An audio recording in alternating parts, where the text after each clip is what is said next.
श्री हरि। आने वाली पौष पुत्रदा एकादशी की आप सबको ढेर सारी शुभकामनाएं। एक बार पौष पुत्रदा एकादशी का महत्व बताते हुए धर्मराज युधिष्ठिर कहने लगे कि हे भगवान, आपने पौष कृष्ण एकादशी अर्थात सफला एकादशी का महत्व बताकर बड़ी कृपा की। अब आप कृपा करके मुझे पौष माह के शुक्ल पक्ष की एकादशी के विषय में भी बताइए।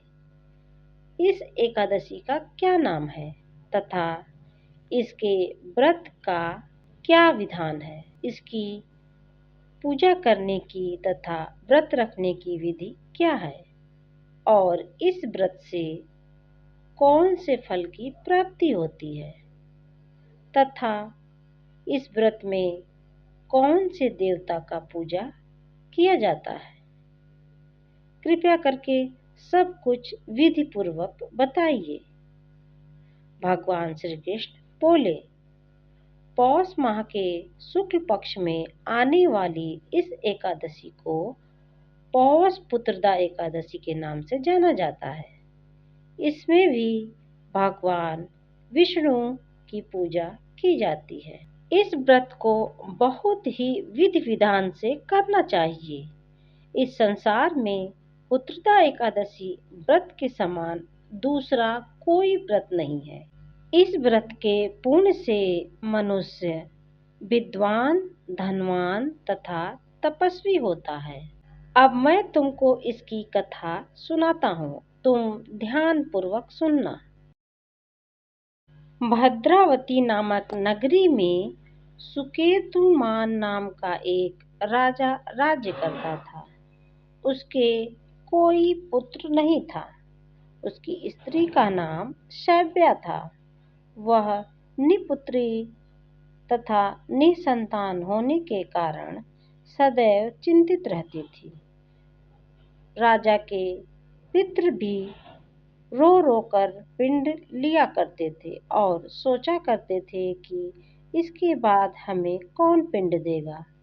राजा को भाई बांधव, धन, हाथी घोड़ा और राज्य तथा मंत्री, इन सभी चीजों से कोई संतोष नहीं होता था। वह सदैव यही विचार किया करते थे कि मेरे मरने के बाद मुझे पिंडदान कौन देगा। बिना पुत्र के पितरों और देवताओं का ऋण कैसे चुकाऊंगा। जिस घर में पुत्र न हो उस घर में सदैव अंधेरा ही रहता है। जिस मनुष्य ने पुत्र का मुख देखा है वह धन्य है। उसे दोनों लोकों में शांति मिलती है और पूर्व जन्म के कर्म से ही इस जन्म में पुत्र, धन आदि प्राप्त होते हैं। राजा इसी प्रकार दिन रात चिंता में लगा रहता था।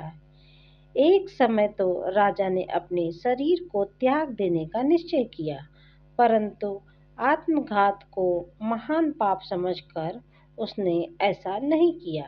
एक दिन राजा ऐसा विचार करता हुआ अपने घोड़े पर चढ़कर वन को चल दिया तथा पक्षियों और वृक्षों को देखने लगा। वन के दृश्यों को देखकर राजा सोच विचार में लग गया। इसी प्रकार आधा दिन बीत गया और वह सोचने लगा कि मैंने कई यज्ञ किए हैं, ब्राह्मणों को स्वादिष्ट भोजन कराया है, फिर भी मुझे इतना दुख क्यों प्राप्त हो रहा है। राजा प्यास के मारे अत्यंत दुखी हो गया और पानी की तलाश में इधर उधर भागने लगा।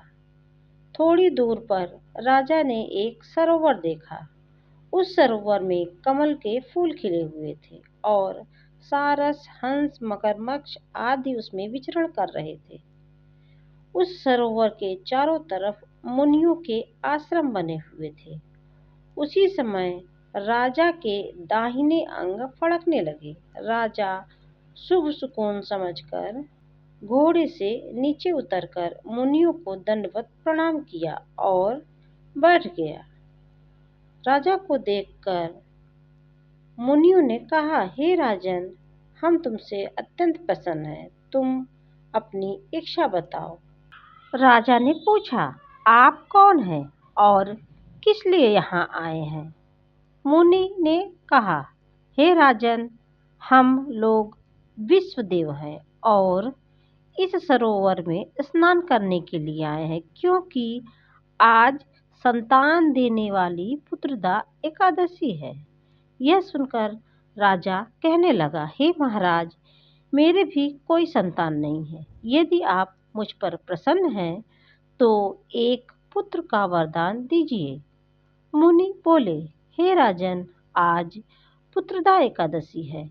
आप अवश्य ही इसका व्रत करें और भगवान की कृपा से अवश्य आपके घर में पुत्र होगा।